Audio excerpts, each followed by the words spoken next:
মুঠ ৰাজ্যিক ঘৰুৱা উৎপাদনৰ ক্ষেত্ৰত অসমৰ স্থান অতিকৈ শোচনীয়। এটা গুৰুত্বপূৰ্ণ উদ্বেগজনক বিষয়। মুঠ ৰাজ্যিক যি ঘৰুৱা উৎপাদন হয় তাৰ ক্ষেত্ৰত অসমৰ স্থান অতিকৈ শোচনীয়। দেশৰ ভিতৰতে GDPত 16 নম্বৰ স্থানত আছে অসম। 25খন ৰাজ্যৰ ভিতৰত তলৰ পৰা অসমৰ স্থান হৈছে 8 নৱেম্বৰ।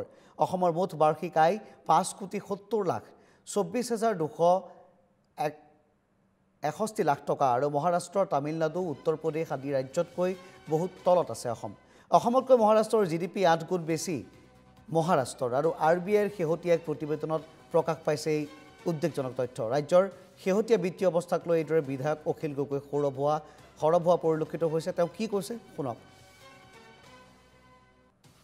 ৰিজাৰ্ভ বেংকে যিখন তথ্য প্ৰকাশ কৰিছে, 33খন ৰাজ্য আৰু কেন্দ্ৰীয় শাসিত অঞ্চলৰ ভিতৰত 25খন ৰাজ্য আৰু কেন্দ্ৰীয় শাসিত অঞ্চলৰ তথ্য এতিয়ালৈকে প্ৰকাশ হৈছে।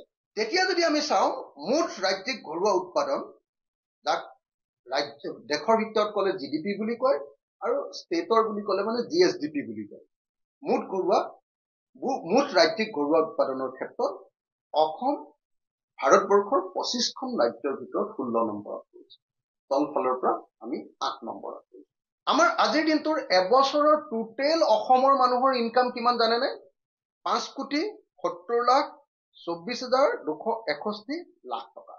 ইয়াৰ বিপৰীতে আমি যদি চাওঁ মহাৰাষ্ট্ৰৰ 40,44,25,73 লাখ টকা।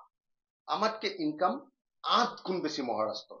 দ্বিতীয়তে তামিলনাডুৰ ইনকাম 27,21,57,051 লাখ টকা আৰু উত্তৰ প্ৰদেশৰ ইনকাম